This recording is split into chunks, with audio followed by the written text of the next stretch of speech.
Hello, I'm Odin, and today I want to make a nearly invisible upgrade to Mechagodzilla. I'm going to make an internal skeleton so I can display him, and I want to make something so I can plug the eyes in and they'll stay lit up. What I really need to do is improve what I've been using. Now what I've been using is just a simple thing that I had, right? I've been putting Mechagodzilla onto a C-stand. C-stand is a piece of photography equipment where you can easily raise it up and it's designed to fold up flat and easy to transport, right? This works really well. I just put my head cast here and then I build the whole costume and let it hang off the head cast. The issue is it's one pole that goes up the center of Mechagodzilla instead of having supports that run down each leg, which is more the way it works when I'm wearing it. So what I want to do is make an internal frame that has a pair of legs. It has a spine that can support the 7-foot tall head. By the time you get up to the top of the head, it's about 7 feet. And then that's where all the weight is. With either batteries or the electronics that are in the eyes, the head actually gets a good amount of weight. So at that height, it's gonna have some torque on the rest of the base. So I can't just make it out of straight PVC, but I'm gonna give it a shot anyway. I got all the measurements for the footprint of Mechagodzilla, including where his tail is. I just taped some paper to the floor and traced the outlines, which lets me know the size of the platform I'm going to need to display him and how much space he's going to take up inside of a booth at a convention. Then I picked up a few things from Depot and a couple of other things from Ace.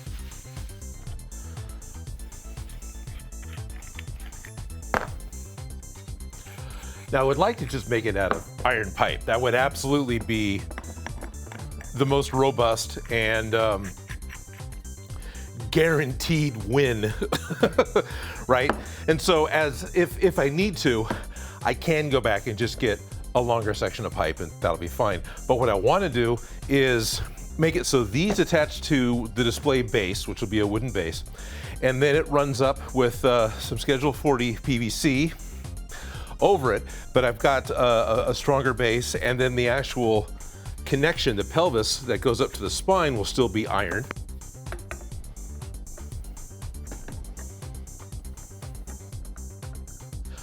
So these screw to the display base, which will be wood. And then I just want to set these on either side of a bit of 1-inch PVC. Preferably Schedule 40. Schedule 40 PVC pipe will not simply slip over the iron pipe. I need to heat up the plastic pipe and get the PVC to be soft enough. And then I can force the PVC over the pipe fittings. There we are. I have to heat both ends of both legs, which gets me a set of PVC legs. So I got the pipe to fit. It fits well. It fits really, really well. I kind of wanted it to come apart. I'm actually not surprised. Really, I'm not. But what I want to do is, I'm fine with this staying. This can stay permanently attached as it is right now. Heat fit, it's great.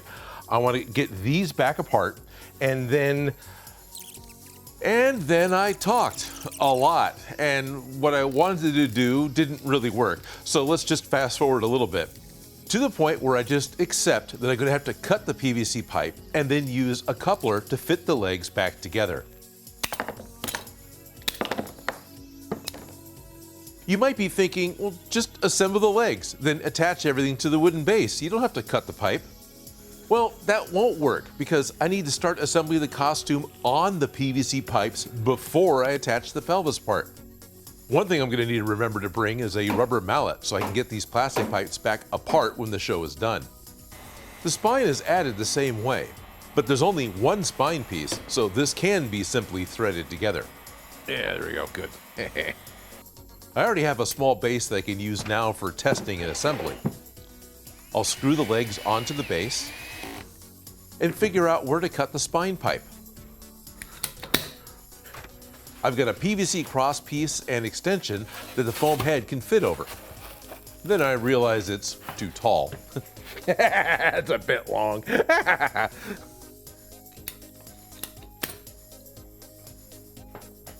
It's hokey. but it'll hold the costume up in the air.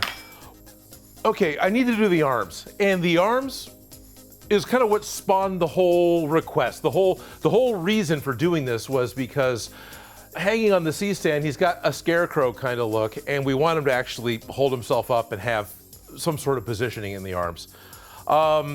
This is a little low, but with the way the costume works, it's gonna be okay because ultimately the pipe coming out isn't as thick as my arms, so it's gonna work.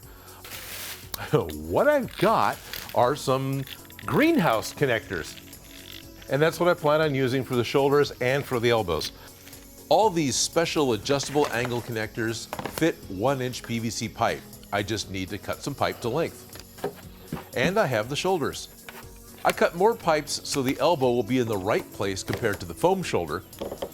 But before I added the forearms, I wanted to test fit the body. It made sense to me when I was shooting. Oh yeah, that hangs a lot better.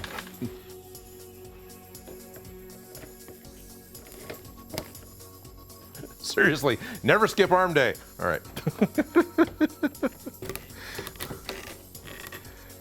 That's kind of it. This should work just fine for version 1. If something needs to be changed, I can change that for a future con. But now I want to assemble the cosplay and actually see it on the display. For some reason, I started with the arms, but they went on pretty easily. Then after I finished assembling the arms, I realized I really need to put the whole thing together. So I built up the legs over the leg posts and attached Mecha's pelvis, and then I can add the display pelvis. Then on goes the upper body and arms. Having him on wheels is really nice in the shop.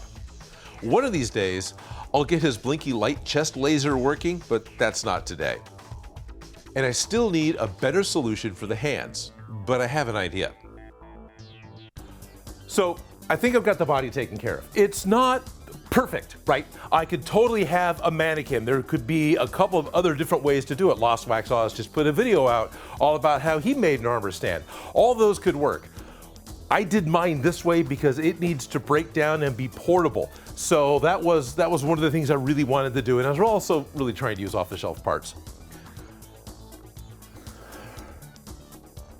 What I've got left is I gotta make a way to make the hands stay on.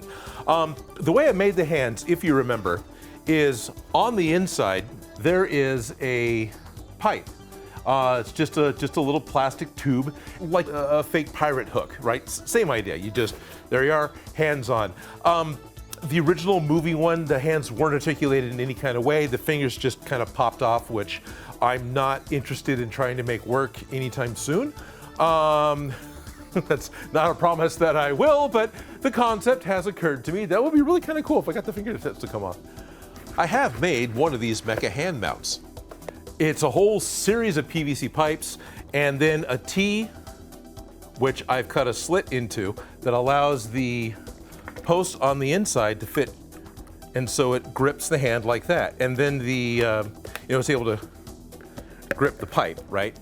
And then the tension of the rest of the arm from the costume is pushing down against the hand that holds it in place and keeps it from falling out. It actually has seemed to work really well. I mean, you saw it wasn't easy to take off.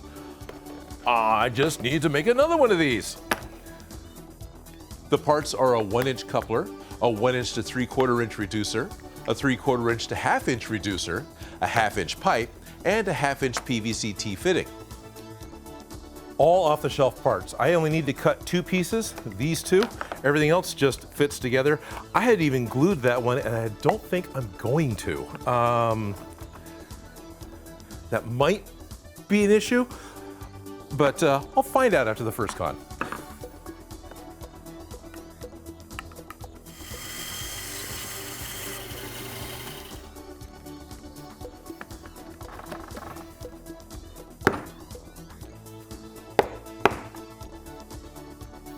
As good as I can get it. Watch me mess this up, but I'll have to totally cut a whole new one. That's fine. Delicately cut the section out of the PVC fitting. And really, that's it. These should work just fine. And they're just as simply complicated as I seem to like to make things. The mount just pokes out from the cuff of the sleeve. which lets me slip the hand into the sleeve and over the PVC mount. Then the grippy tube inside of the hand fits into the cut PVC tee. Like it or not, that's all he ever was in the movie. He just kind of held his hands out there. So, all right, there we go. The last thing I want to do is work on the eyes a little bit. There's not a lot I'm going to change in the head itself.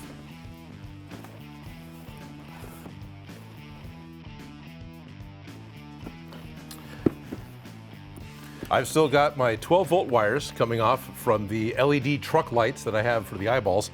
All I need to do is hook up a 12-volt power supply, and these will work. This was used, I think, to power a signal repeater or something for a long cable run. Whatever, it doesn't matter. It's a 12-volt power supply, so I saved it for that. I can attach a small length of video cable, and then attach a video test lead. This is some old equipment I've had for a while. The clips separate the inner and the outer cable wires. I should be getting 12-volt power from the wall to these points, and I can just take these and connect them. Let's make sure it works.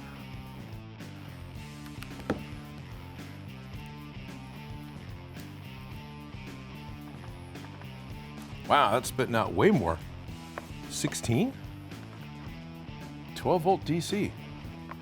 I'm getting 16, almost 17 volts. All right. It's okay. I already know this works. I'm just doing it for the camera now.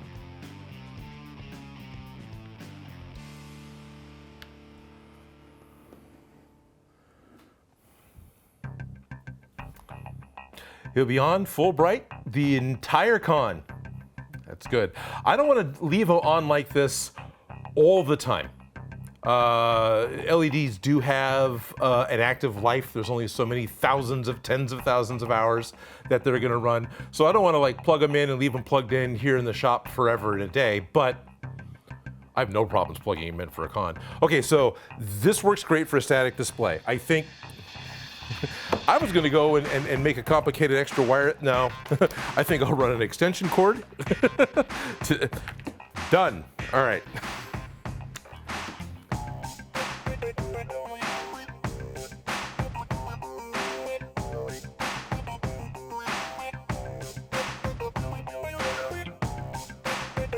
The materials I used to make this video I either had in the shop or I went out and picked up locally. I put a list in the description. That's pretty much all I'm going to do. He just needed a little bit of TLC. He's good to go. I'm going to re-glue a couple of seams that are down by the feet when I do fully take them apart and put them into the roll-away tote that I purchased just for, well, for transport from here on out. He's been being shoved in a cardboard box. He's been upgraded to a plastic tote with wheels. So yeah, enjoy your new ride. So I'm gonna do a little bit of gluing, nothing special, just re-gluing seams. If any of you have ever cosplayed with foam, you know exactly what I'm talking about. I'm gonna be bringing the big guy with me down to WonderCon in Anaheim, California this weekend. That's gonna be the April 1st, April 2nd, April 3rd of 2022. He's gonna be on display at the Hero Within booth. That's a clothing company that just got the rights to be able to make Godzilla clothing. They're making t-shirts and hoodies. The designs look really cool, so I'm pretty excited to be part of it. He's going to be an attraction. He's going to be there the whole time. I will come and go. I don't believe I have to stay at the booth, so I'm going to actually get to wander around and enjoy the con for the con. I haven't done that in years. So if you're going to be there with this short notice, then awesome. I'd love to see you. I'd love to meet up with you. I'd love to say hi. I'll be bringing some of my new Mechagodzilla stickers with me. So that would be really cool. And if you're watching this from the future, as the video lives on past just this weekend, well, don't worry, he'll be going to more cons. I'm going to be having him at the SAC Anime cons for, the foreseeable future.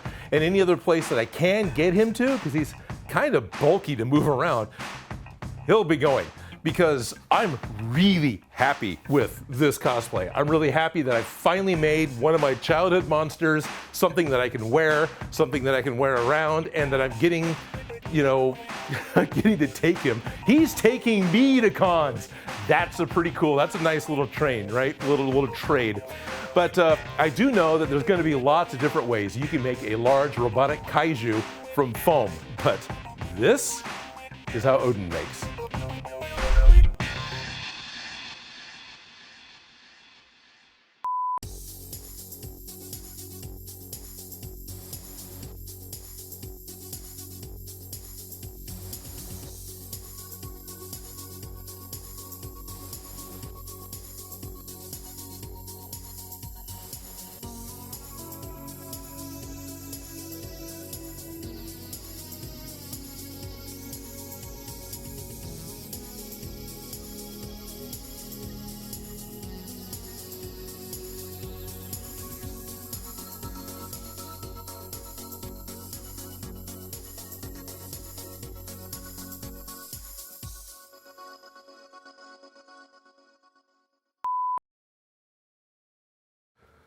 Fun side note, this C-stand was actually purchased by a friend of mine who got it from the Kerner Optical liquidation sale. This is when Kerner Optical closed their doors and moved and sold off a lot of their assets. Who's Kerner Optical? Well, you probably know them by a different name, Industrial Light and Magic. The actual location was generally called Kerner Optical. So this particular C-stand might have some fun history. I like to think that, you know, with its age, it might have been in one of the Star Wars movies, maybe? I want to thank Christopher Chamberlin, Mark Boyan, Sky-byte, and all of my Patreon supporters. Patreon members at the $5 and above level get access to my private Discord, which includes weekly games with me, prop-related chat, and early access to live streams. My Patreon support is the #1 thing that makes this show possible.